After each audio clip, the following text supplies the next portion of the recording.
Olá, caros alunos, sejam bem-vindos a mais uma aula de Educação Inclusiva e Integração Social. Eu sou a professora Suzy Cordeiro e nesta aula, como já foi proposto na aula anterior, nós falaremos sobre a inclusão.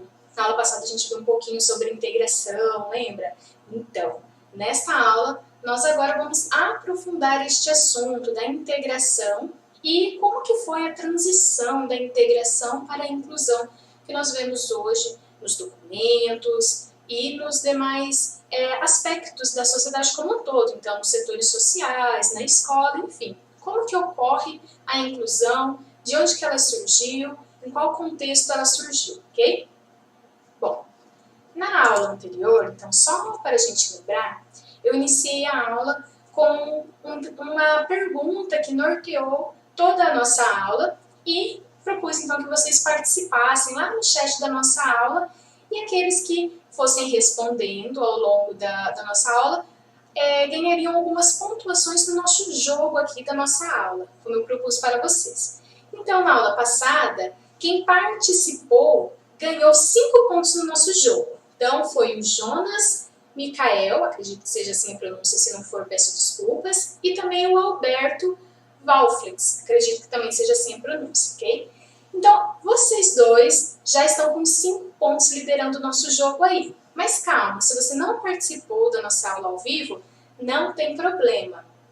Nesta aula, você terá uma nova oportunidade de participar e quem participou, continua participando. Então, o Jonas e o Alberto também continuam no nosso joguinho.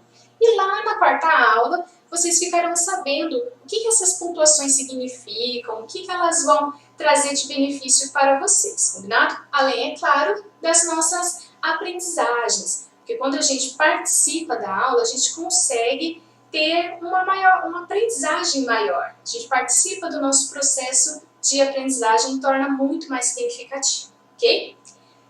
Como a gente combinou na aula passada e ao longo da disciplina, para o início da nossa disciplina, esta aula, a segunda aula, está embasada na nossa segunda unidade do livro didático, do livro de Educação Inclusiva e Integração Social.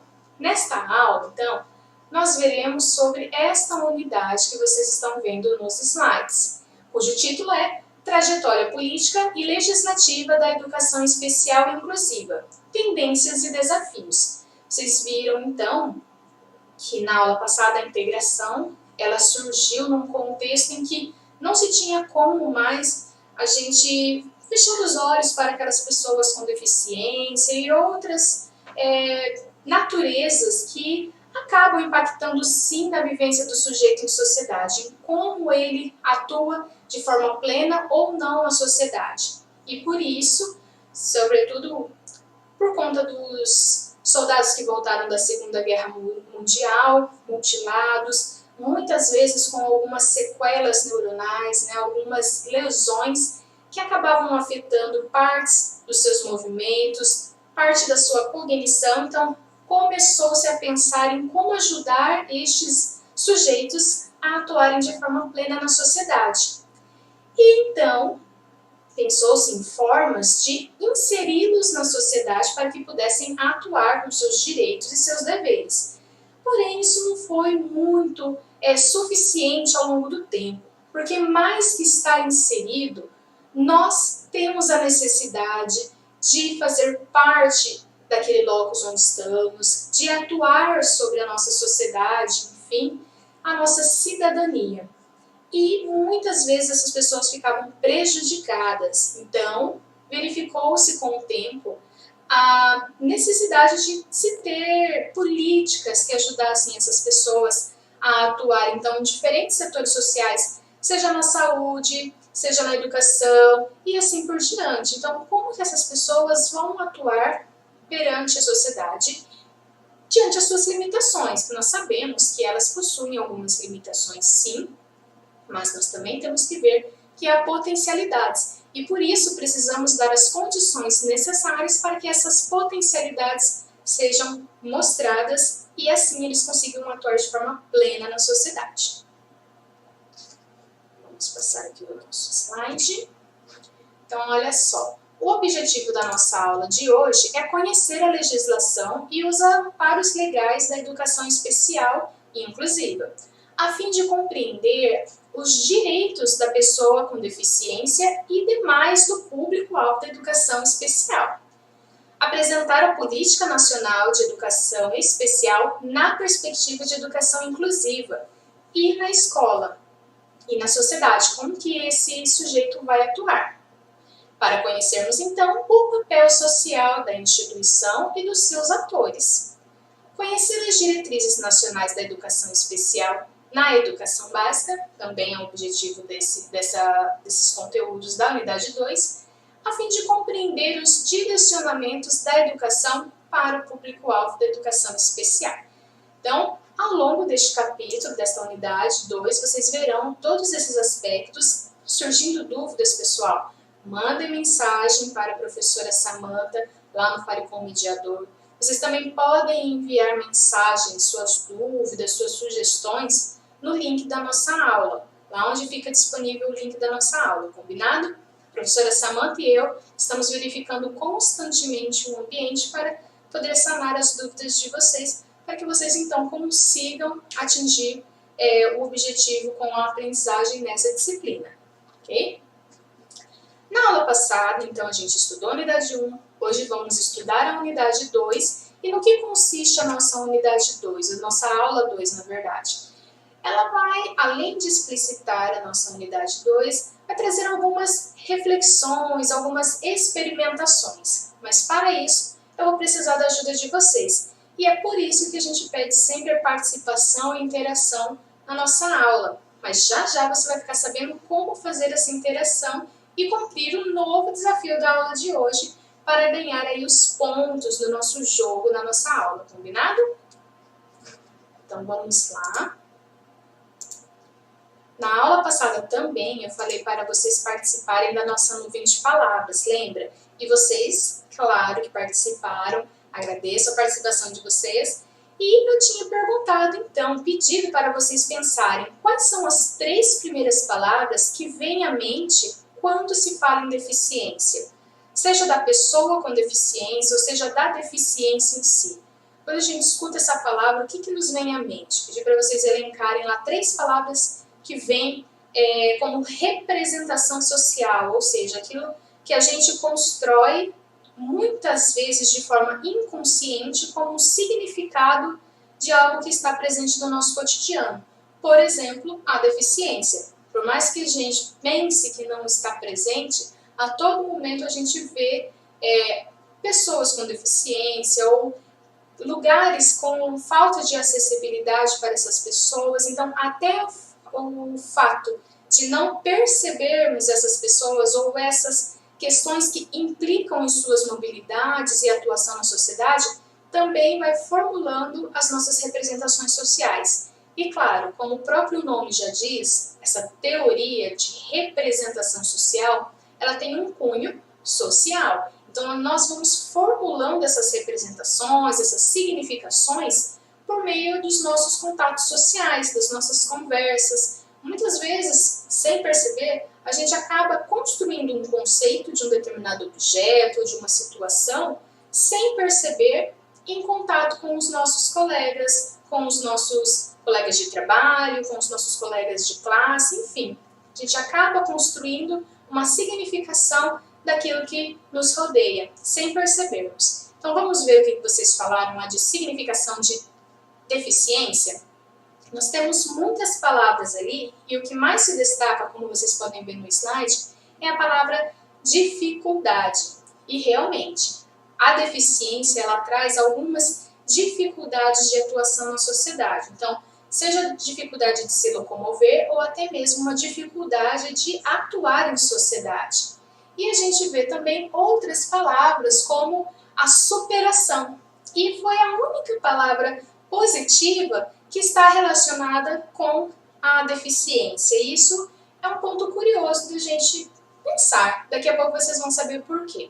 Bom, diante de toda dificuldade, as pessoas mais resilientes, elas conseguem superar os obstáculos, superar as dificuldades.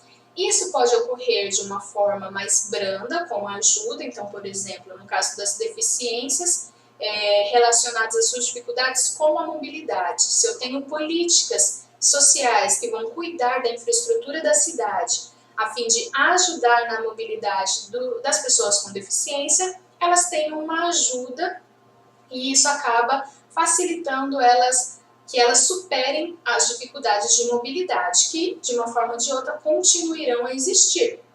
No caso de deficiência física, por exemplo.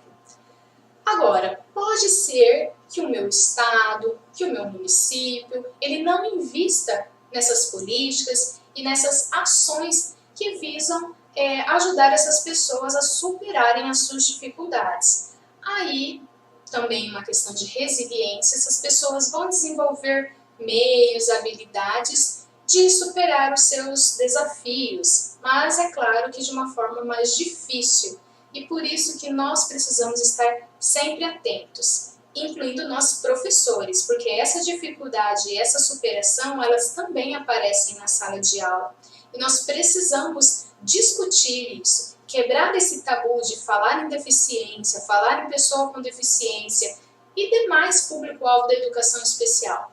Nós precisamos conversar, inclusive com os alunos da própria classe, para que eles tenham consciência de como ver o outro, como ver as dificuldades do outro, como agir numa sociedade em que não pensa nesses fatores.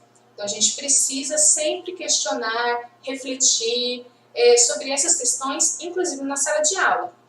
Até porque, muitas vezes, nós professores é que vamos ter que ajudar o aluno com deficiência ou com outro tipo de necessidade especial a superar os seus desafios. Quando eu falo, então, dos aspectos educacionais, como nós também veremos mais à frente, ok?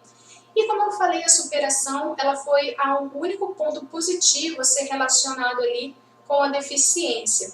E nós, professores, também precisamos entender que quando nós falamos, então, em inclusão, nós não estamos falando apenas de dificuldades que existem, é claro, que devem ser reconhecidas, até para a gente ir para o próximo passo, que é ver os pontos positivos. Porque da mesma forma que o meu sujeito ele tem dificuldades, ele tem algumas demandas, ele também tem habilidades, ele tem sentimento, ele tem aspectos positivos, a potencialidade. Então não vá achando que vocês vão para a sala de aula e não se preocupem com isso, de que vocês vão se deparar com alunos com muita dificuldade, porque muitas vezes eles podem nos surpreender. Então aquele aluno que tem uma deficiência, um transtorno, algo do gênero, ele pode nos surpreender. E aí nós veremos que ele tem muito potencial de desenvolvimento e de aprendizagem. E é interessante a gente levar isso em consideração também para ajudá-lo nesse desenvolvimento. Porque ele pode ter habilidades que ajudem ele a se desenvolver sozinho, mas se ele tiver a ajuda do professor ali em sala de aula, com certeza ele irá bem mais longe no seu desenvolvimento. Vamos ver o nosso próximo slide. E que traz agora o desafio que eu falei para vocês, olha só. Conforme vocês forem realizando então esses desafios, respondendo as questões da nossa aula, vocês vão vendo a pontuação aí. Então, essa é a sua chance que assiste a aula gravada de fazer a participação e também participar do nosso jogo aqui e ganhar esses pontinhos. A surpresa vem na quarta e última aula, combinado? Então, olha só. O que é melhor? A integração ou a inclusão? Levando em consideração que vocês já leram a unidade 1, viram a aula 1, então vocês já sabem a diferença entre integração e inclusão. Então, qual das duas é melhor? Será que a integração é suficiente? Será que a inclusão é um complemento ou ela por si já é suficiente? Como que funciona? E a partir desta sabedoria que vocês já possuem, eu gostaria que vocês participassem lá na sala do café, no campo que está destinado a esse desafio, e respondessem essa pergunta. Você acredita que a inclusão de fato é melhor para as crianças com necessidades educacionais especiais ou apenas aumenta a segregação? Por que eu faço essa pergunta? Como eu já disse, falar em inclusão, falar em deficiência, transtornos e tudo mais, muitas vezes, em muitos lugares, ainda é um tabu. E a gente precisa ter esse exercício de refletir, de falar e de expor a nossa opinião, nosso pensamento, sobretudo os nossos argumentos científicos sobre isso. Não é à toa que o mapa de vocês é sobre isso. Vocês viram lá no mapa, no enunciado de vocês, que traz uma reportagem, uma situação real que, infelizmente, ainda acontece em algumas instituições do Brasil. Mas a gente tem tanta legislação, como nós veremos nesta aula, tantos documentos educacionais que resguardam a pessoa com deficiência e todas as demais do público-alvo da educação especial, por que aquele tipo de situação ainda ocorre? E é sobre isso que vocês vão argumentar no mapa de vocês. Por que essa situação ainda ocorre? O que está em desacordo com a lei? E é claro que eu peço para vocês citarem uma dessas leis. Leis, inclusive, que serão citadas aqui na nossa aula e que você pode utilizar no seu mapa. Claro que é importante fazer a leitura. Sempre que vocês tiverem indicações de legislações, de documentos educacionais, por mais que vocês assistam às aulas e a opinião, palestras de pessoas renomadas que falam sobre o assunto, nunca é tão importante quanto você pegar o documento e ler na íntegra e tirar as suas próprias conclusões. Como eu disse, é claro que a opinião de pessoas especialistas é super válida e ajuda nessa construção que nós fazemos dos nossos conceitos e dos nossos pensamentos. Mas a sua opinião, o seu ponto crítico também precisa ser desenvolvido e são nessas leituras que vocês conseguirão desenvolver essa habilidade tão necessária, ok? Partindo disso também, gostaria de saber de vocês então, o que acontece na prática? Essa inclusão, ela de fato, ela é benéfica para crianças? E quando a gente fala em crianças, tanto nas legislações e documentos, lê-se também adolescentes. Porque a prática muitas vezes leva a pensarmos somente na palavra criança, mas é claro que está envolvido também os adolescentes. Como vocês atuarão no ensino médio, vocês levam estas reflexões para esta etapa do ensino médio. Então, muitas pessoas, muitos de vocês já têm uma vivência em escola, seja como aluno, seja como professor mesmo. Como que vocês veem essa questão? Será que a inclusão ela vem para ajudar, de fato, esses alunos, crianças ou adolescentes da inclusão, que vão fazer parte de uma mesma turma do ensino regular, ou seja, crianças com deficiência aprendendo junto com os alunos sem deficiência? Ou vocês acham que há uma segregação, uma separação, ainda que numa linha imaginária, invisível, daqueles alunos que têm um tratamento diferenciado por fazerem parte da educação especial e aqueles que não fazem parte do público-alvo da educação especial? Vocês acreditam que essa separação ainda, ela é maligna, ela é benéfica, essa união entre os alunos? Gostaria que vocês participassem, então, lá na sala do café e discutissem comigo sobre essa questão. Também ficarei atenta aos comentários de vocês para a gente interagir. E a partir dessa interação, vocês vão ganhando pontos até lá na outra aula, na terceira aula, onde haverá um novo desafio. Combinado? E é claro que para embasar as participações de vocês lá na sala do café, nós teremos subsídios aqui teóricos, assim como também vocês terão esse aporte teórico para atuação em sala de aula, porque o mais importante dessa disciplina são os conhecimentos científicos, teóricos, que vocês vão ter e vão desenvolver habilidades a partir deles, como reflexão, crítica e demais habilidades que nós veremos, inclusive, na próxima aula. Isso mesmo. Nós veremos sobre quais habilidades é necessária para um professor de sociologia.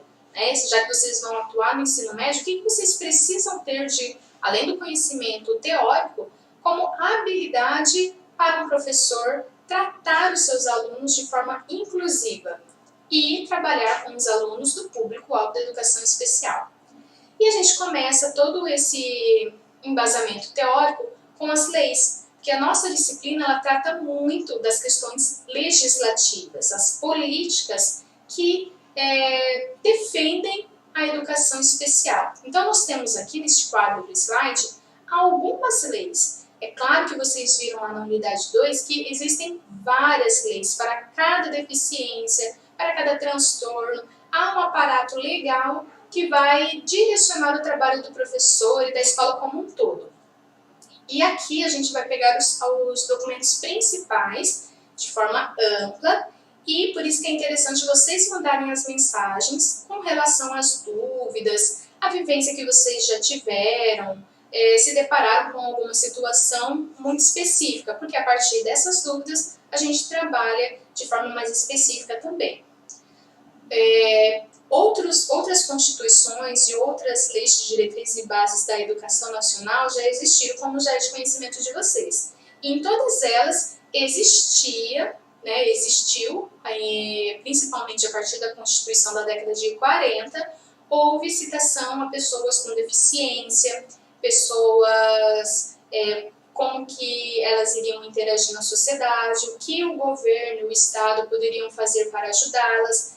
Mas como nós estamos partindo da Constituição atualmente de 1988, que é a nossa atual Constituição, nós veremos os documentos que foram criados a partir dela. E a gente teve ali no período da década de 90, de 1990, uma reforma da educação, que iniciou então muito fortemente com o ensino fundamental, chegando ao ensino médio e à educação infantil posteriormente, de forma bem tímida, e que ocorre, na verdade, de certa forma, até hoje. Hoje vocês estão ouvindo falar sobre a reforma do ensino médio de uma forma bem significativa, por exemplo, com a Base Nacional Comum Curricular, a BNCC. Então, a gente vai ver alguns documentos que falam sobre essa inclusão, a educação especial, desde a Constituição de 1998, ok? Então, esse é o quadro para elencar alguns documentos que serão citados nesta aula. Bom, vamos começar então com a Constituição Federal, que é o documento, a lei maior que nós temos no nosso país. E eu gosto do artigo 205, eu sempre falo que para nós educadores, ele é o artigo mais importante da Constituição, porque define, estabelece quais são os direitos e os deveres do Estado, nosso, da família e de toda a sociedade como um todo. E isso legitima o valor da educação quando diz que ela é um direito de todos e dever do Estado e da família. Ela será promovida e incentivada com a colaboração da sociedade, visando o pleno desenvolvimento da pessoa, seu preparo para o exercício da cidadania e sua qualificação para o trabalho.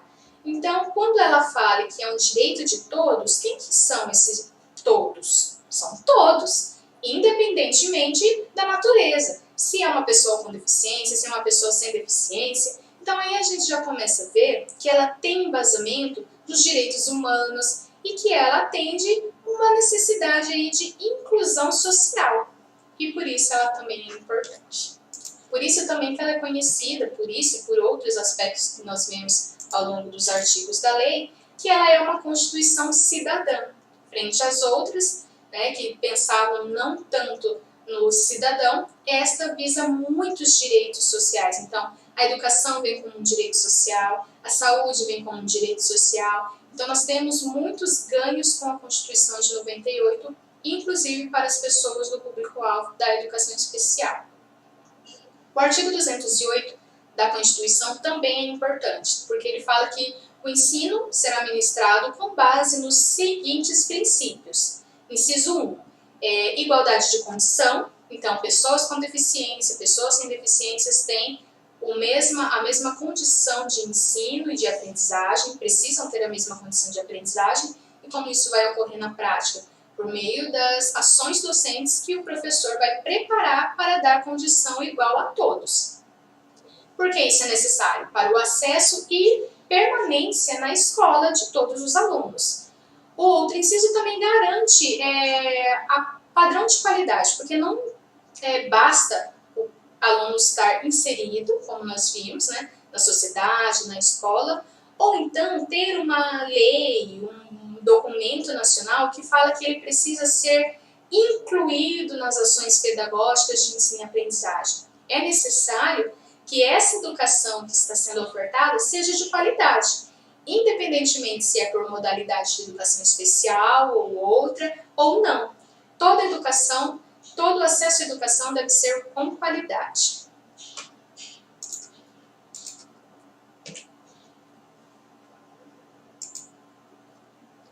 O artigo 208 ainda diz que o dever do Estado com a educação será efetivado mediante a garantia de atendimento educacional especializado.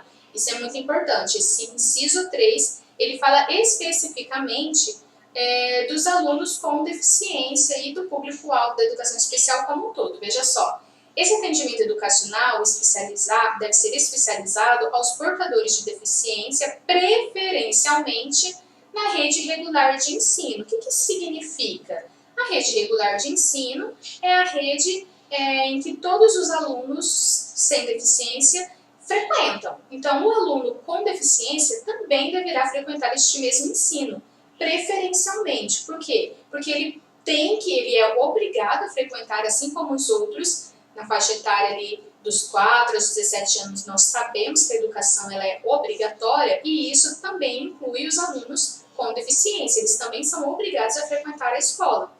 Isso porque, preferencialmente porque, além dessa obrigatoriedade, ele pode, se necessário, a fim de complementação da educação, frequentar outros institutos, instituições, então ajudar ele a potencializar o seu aprendizado, ou então a ajudar ele a desenvolver algumas habilidades que não estão muito bem desenvolvidas apenas na sala de aula, porque nem sempre o trabalho com esse público é suficiente no ensino regular. Então, nós temos professores de apoio, professores de sala multifuncional, instituições como a PAI, que sempre estão de portas abertas para receber esses alunos e ajudá-los na sua aprendizagem e no seu desenvolvimento.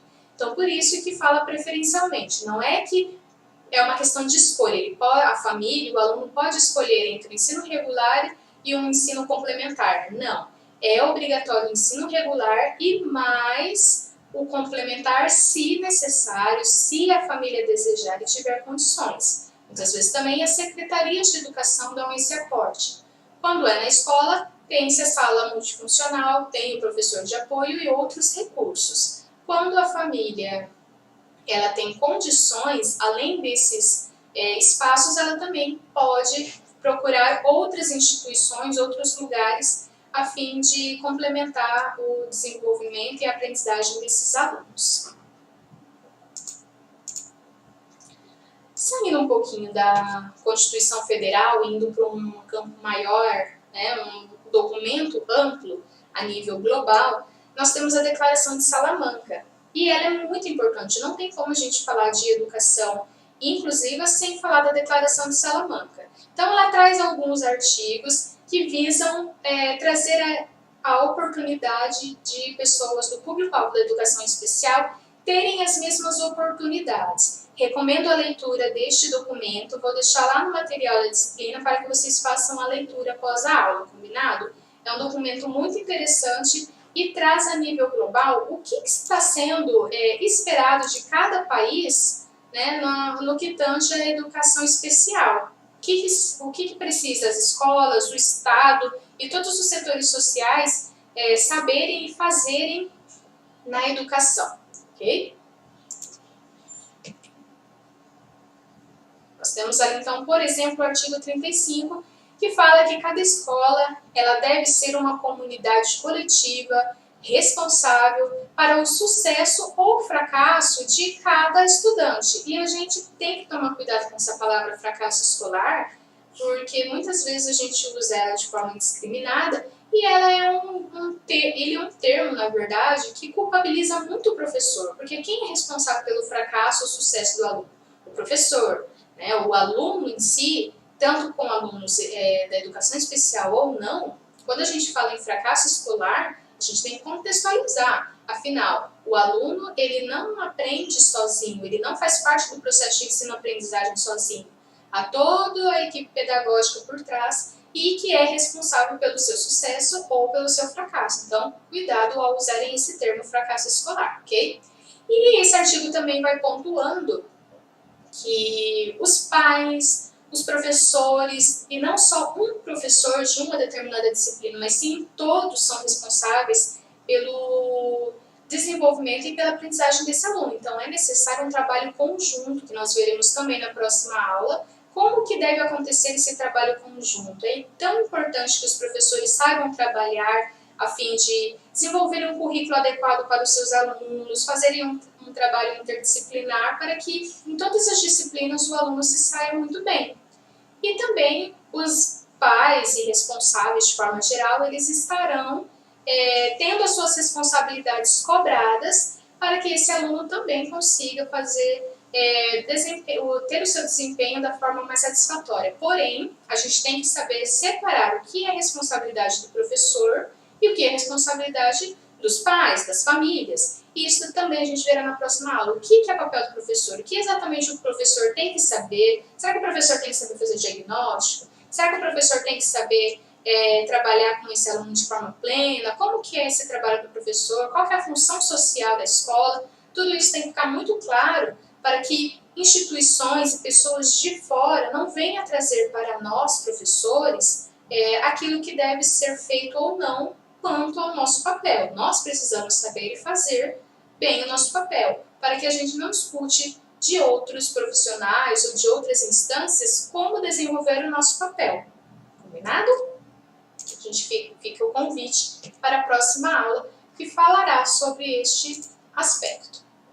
Bom, a LDB também é um documento muito importante, até porque ela fala especificamente do que tange a educação. Ela é a lei maior quando se fala em educação. Então, a LDB, a Lei 9394 de 1996, é a nossa atual Lei de Diretrizes e Bases da Educação, e ela dedica um capítulo inteiro apenas para a educação. E outro capítulo inteiro, uma seção, na verdade, inteira para a educação, e um capítulo inteiro para a educação especial. E ela vai dizer o que é educação especial. Porque nós temos documentos que falam do público-alvo da educação especial, que falam que a educação especial é um direito das pessoas com necessidades educacionais especiais, mas o que é a educação especial de fato? Lá no artigo 58, ela fala que entende-se por educação especial para os efeitos desta lei a modalidade de educação escolar diferida, oferecida, na verdade, preferencialmente na rede regular, que é aquilo que a gente tinha comentado. Então, o que é uma modalidade? É um meio diferenciado de oferecer um ensino regular para que todos tenham acesso. Então, nós temos, se não me engano, 7 modalidades de ensino, dentre elas a educação especial. E a educação especial, ela é tão especial que ela é transversal. Então, eu tenho a educação especial desde a educação infantil até o ensino médio, na educação básica. No ensino superior eu também tenho, e aí fica o convite para vocês conhecerem como que é essa modalidade no ensino superior, lá no nosso estudo de caso, viu? E também em outras modalidades, isso mesmo. Então, eu tenho como modalidade, por exemplo, a educação indígena. Se eu tenho um indígena, uma pessoa da comunidade indígena, com alguma deficiência, eu também vou oferecer a educação especial na modalidade de educação indígena. E isso ocorre em todas as modalidades. Educação de jovens e adultos. Por quê? Como a educação é direito de todos, como a gente viu lá na Constituição, no artigo 205, eu tenho que dar condições para todas as pessoas aprenderem, independentemente se ela é uma criança bem pequena, se ela é um jovem ou se ela é um adulto. Então, a educação especial, ela permeia todos os níveis, etapas e outras modalidades. Mas como que isso acontece? Como que eu oferto essa educação especial? Pois bem, a modalidade de educação especial, ela é caracterizada à medida em que os professores, a equipe pedagógica como um todo, oferecem condições desse aluno se desenvolver bem nas aulas. Então, se eu tenho um aluno com deficiência, um aluno com transtorno, dentro da minha classe onde eu atuo, eu vou preparar a minha aula não de forma que fique de uma maneira para esse aluno e diferente para os demais, mas sim de uma forma que todos possam participar e compreender o conteúdo, desenvolvendo habilidades. Parece complicado, na verdade não é tão fácil, mas não é impossível. E aqui vocês terão alguns subsídios teóricos para que vocês consigam fazer isso. Por isso que o primeiro passo, o mais importante, é o conhecimento de todas essas leis que nós estamos falando aqui e também das que vocês verão ao longo das aulas. Bom, continuando, entre outros documentos, como eu disse, nós temos um específico que vai, então, direcionar o trabalho do professor para o público-alvo da educação especial, que são as diretrizes nacionais para a educação especial na educação básica. Então, ela diz que a proposta dessas políticas deve centrar seu foco de discussão na função social da escola. É no projeto pedagógico que a escola se posiciona em relação ao seu compromisso com uma educação de qualidade para todos os seus alunos. Então, assim, a escola deve assumir o papel de proporcionar ações que favoreçam determinados tipos de interações sociais, definindo seu currículo e uma opção por práticas heterogêneas e inclusivas. É difícil a gente pensar em inclusão envolvendo todos e, ao mesmo tempo, pensar nessa questão heterogênea. Primeiro, a gente tem que partir do pressuposto de que cada aluno aprende de uma maneira, no seu tempo, e nós precisamos aprender esses ritmos, essas formas de aprender do aluno. E também a gente, nesse contexto, deve fazer com que todos aprendam, todos tenham acesso à aprendizagem. E aí cada um vai aprender a sua maneira. E a gente vai saber disso também nas próximas aulas. Como que eu vou trabalhar de forma heterogênea e, ao mesmo tempo, com inclusão, incluindo todo mundo? Afinal, isso também faz parte da inclusão. Saber ver as diferenças, entender as especificidades e atender às necessidades educacionais dos meus alunos.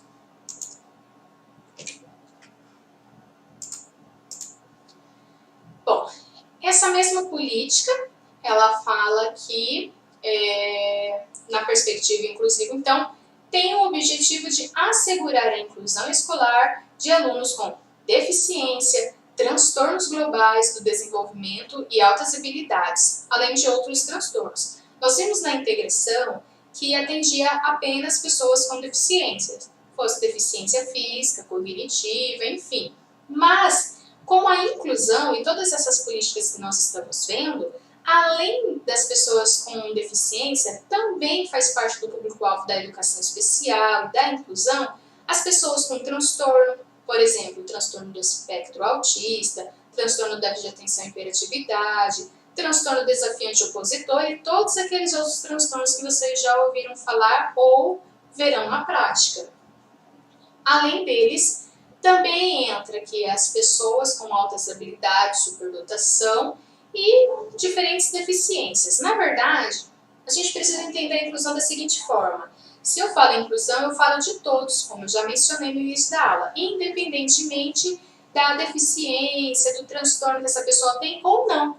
Então, nós também fazemos parte da inclusão. Por isso que o professor tem um desafio muito grande ao atuar na perspectiva inclusiva, porque ele tem que fazer com que todos os alunos façam parte da sua aula. Os alunos com deficiência, os alunos sem deficiência, os alunos com transtornos, com altas habilidades, todos juntos aprendendo, é claro, cada um ao seu tempo, mas o processo de ensino deve chegar a todos eles.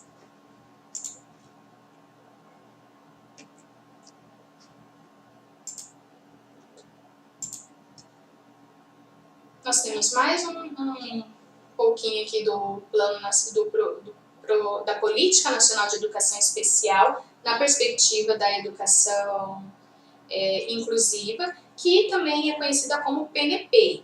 Esse documento veio lá em 2008 apenas. Então, muitas vezes vocês podem lembrar-se de como era alguma fase da escola de vocês e falar, nossa, mas na minha época não era assim.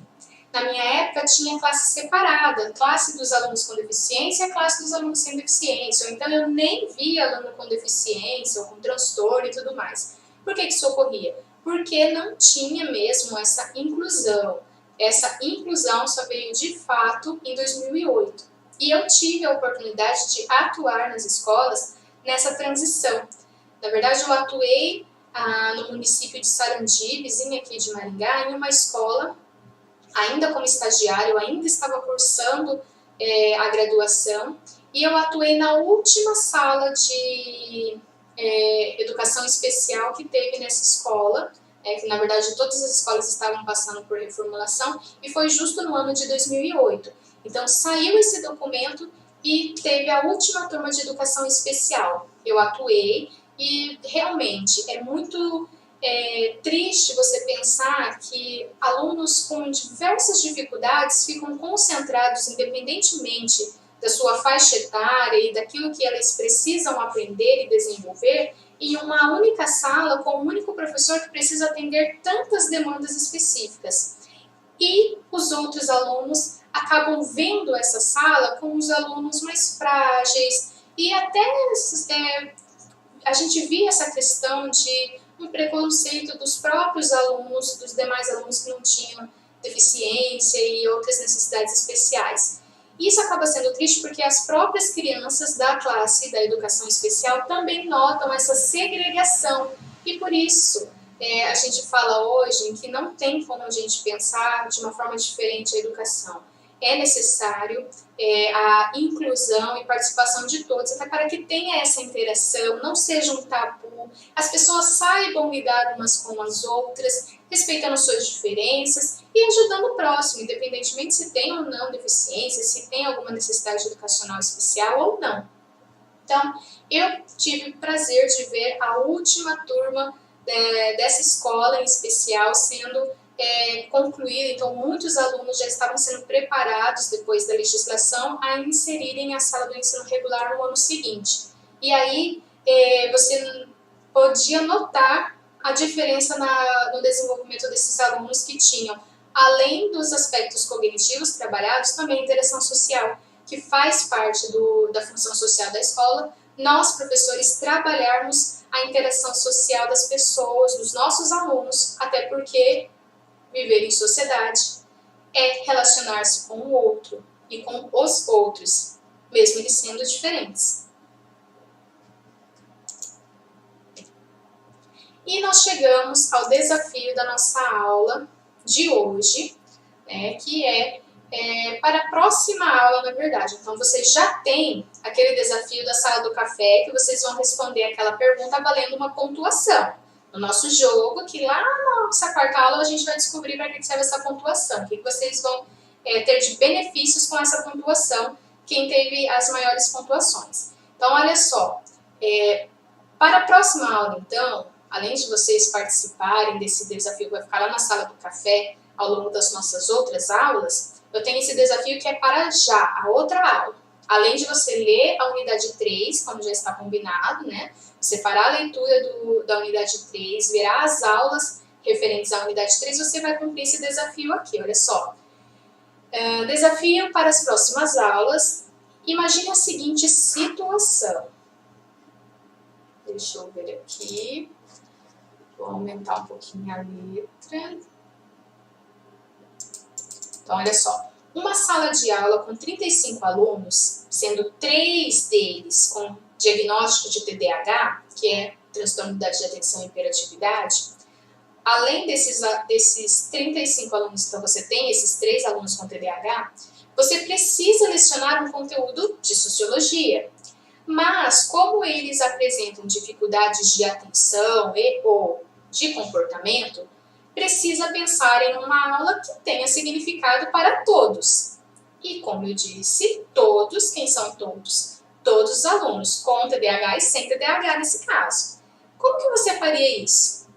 É um desafio, não é? Então, você vai pensar, vejam lá as características dos alunos com TDAH. Então, tem aluno com TDAH que ele tem uma falta de atenção, tem aluno que tem apenas instabilidade de atenção, tem aluno que não tem uma falta de atenção, pelo contrário, ele tem um hiperfoco, então ele se prende tanto ao que ele está pensando, por exemplo, ou em um determinado estímulo, que ele fica tão focado naquilo que ele esquece dos outros, que muitas vezes é mais importante. Por exemplo, a explicação do professor.